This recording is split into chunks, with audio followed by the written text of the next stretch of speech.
हाँ तो बच्चों गुड मॉर्निंग। आज आपको अभ्यास 3D। ठीक है। पहला सवाल है, एक पेटी में सेब इस प्रकार रखे गए हैं कि प्रत्येक तह की प्रत्येक पंक्ति में उतने ही सेब हैं जितनी उस तह में पंक्तियां।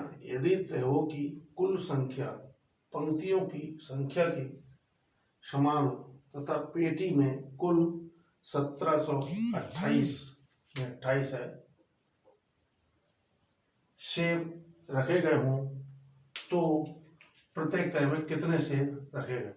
अब सवाल है कि जितने सेब हैं उतनी तय हैं और उतनी पंक्तियां हैं। मतलब तीन चीजें हैं इसमें। सेबों की संख्या माना x है, दिया है सेबों की संख्या जितनी है उतनी तह की संख्या है, उतनी ही पंक्तियों की संख्या है। मान लीजिए सेब x है एक तह में और तह में उतनी ही पंक्तियां, तो तीनों x हुई, x गुणा x गुणा x, तीनों चीज 1728 एक्स क्यू 1728 एक्स क्यू हटा तो इधर आ गया घनमूल में x बराबर 1728 को 12 गुणे 12 गुणे 12 तीन जगह तोड़ लिए, x का मान आ गया 12। यानी यहाँ पर सेबों की संख्या ही 12 है, तह की संख्या ही 12 है और पंक्तियों की संख्या भी 12 है।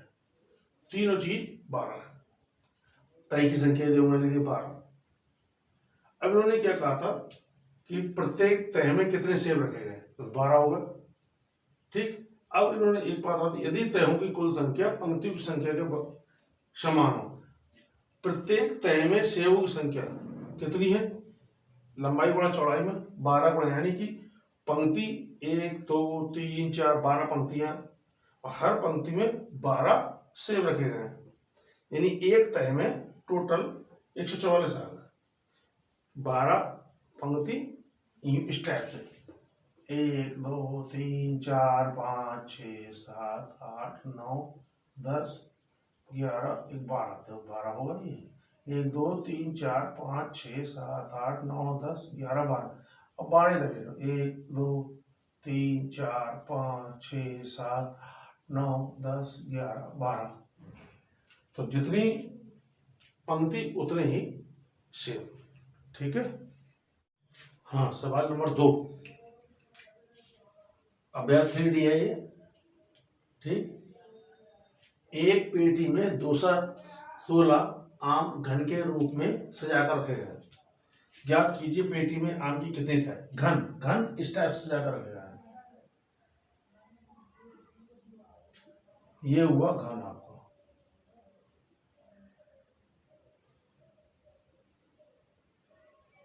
ठीक, ये घन हुआ। इसकी लंबाई चौड़ाई ऊंचाई सब बराबर है, माना x है। ठीक। घन की लंबाई चौड़ाई ऊंचाई सब बराबर इस रूप में रखे गए हम। अब यहाँ पर ये एक तरह ये इस टाइप के। ठीक। इसके ऊपर एक और था, एक और था। ठीक। तो हम इसको ऐसे लिख सकते हैं, पहली लंबाई गुणा चौड़ाई गुणा ऊंचाई, ये इस टाइप के ऊपर रखे गए। ये है टोटल आम 216, एक लंबाई चौड़ाई और ऊंचाई, यहां तक आ गए सब, यहां तक। तो हमारा एक्स क्यूब 216, एक्स बराबर ये आया 216, 6 गुणा 6 गुणा 6, 1 6 निकल गया। ये आंसर हो गया। कितनी आम की कितनी तय लगी, 6 तय, टोटल 6 तय है। एक ये हो गई, 2 3 4 5 6, टोटल 6 तय लगी। ठीक है। ओके। हाँ सवाल नंबर 3, एक संदूक में चाक के डिब्बे घर के रूप में रखे गए हैं। यदि कुल डिब्बों की संख्या 2744 हो तो संदूक में एक तय में चाक के कितने डिब्बे हैं। वही चीज घर बना लिया हमने ये। ठीक है। इसकी लंबाई चौड़ाई ऊंचाई सब बराबर है, तो लंबाई गुणा चौड़ाई में ऊंचाई जितनी हो, तो टोटल डिब्बे इतने हैं 2744 एक्स क्यूब 2744, एक्स बराबर क्यू जो होगा यहाँ घन के रूप में आ गया 2744 27 14 तोड़िए 14 14 14, एक्स बराबर 14 डिब्बे, इसका आंसर आ गया। ठीक, ओके। क्वेश्चन नंबर 4, एक शोरूम में कांच के रंगीन घन एक दूसरे से सटाकर इस प्रकार रखे गए हैं कि वे एक बड़े घन का आकार ले लेते हैं।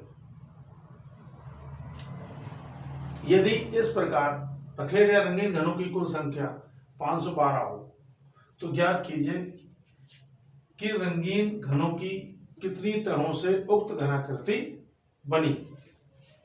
ठीक, अब वही चीज घनाकार, यही उसी जैसे मैंने ही बताया थोड़ी देर पहले, ये घनाकार ऐसे रखे गए हैं, क्या कहा, इस टाइप से। अब इनकी लंबाई भी x है, ऊंचाई भी x है और चौड़ाई भी x है। वही चीज x गुणा x गुणा x 512,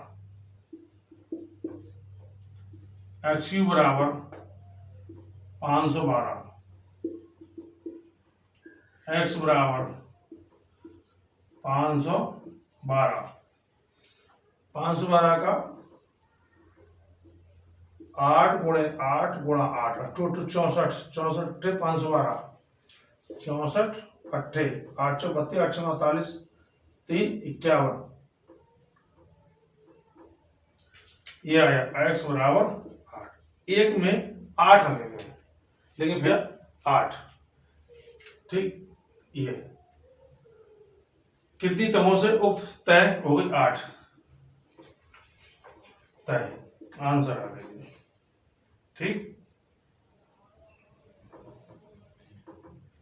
आंसर आ गया 8 तय, ये आंसर आ गया। सवाल नंबर 5, प्रधानमंत्री के राष्ट्रीय राहत कोष के लिए एक विद्यालय की एक कक्षा का प्रत्येक विद्यार्थी उस कक्षा के विद्यार्थियों की संख्या के वर्ग के बराबर पैसे चंदे में था। माना कक्षा में x विद्यार्थी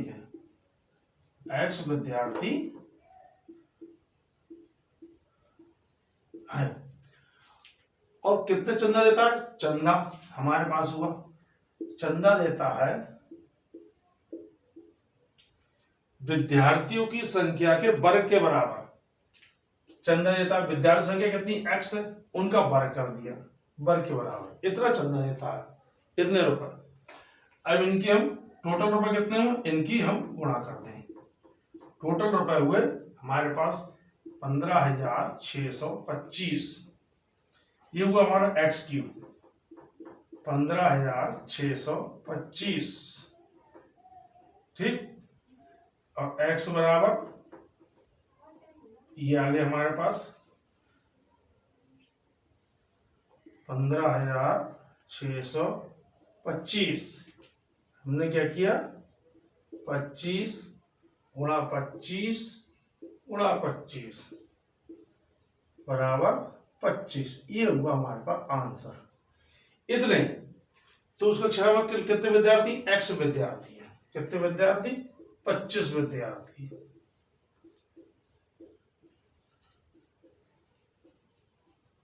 25 विद्यार्थी है, ये हुआ हमारा आंसर। ठीक, क्वेश्चन नंबर 6, क्वेश्चन नंबर 6, एक घनाकार टंकी में 1371 लीटर पानी आता है। टंकी की माप ज्ञात कीजिए यदि 1000 लीटर पानी का आयतन 1 घन मीटर है। ये हमने लिखा, यानी 1000 लीटर बराबर 1 घन मीटर। ठीक, तो 1 लीटर बराबर 1/1000 ऐसे आ जाएगा। 1 लीटर बराबर 1/1000 घन मीटर, तो 1331 लीटर बराबर 1331 1/1000, 1331 बटे 1000 1.331 घन मीटर।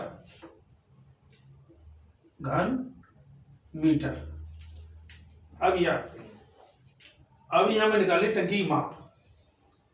यहां ले लो टंकी की माप 1.331। 1.1 इसके टुकड़े करोगे गुणे 1.1 इसके टुकड़े करोगे ये आएगा, इनकी गुणा ये होगी।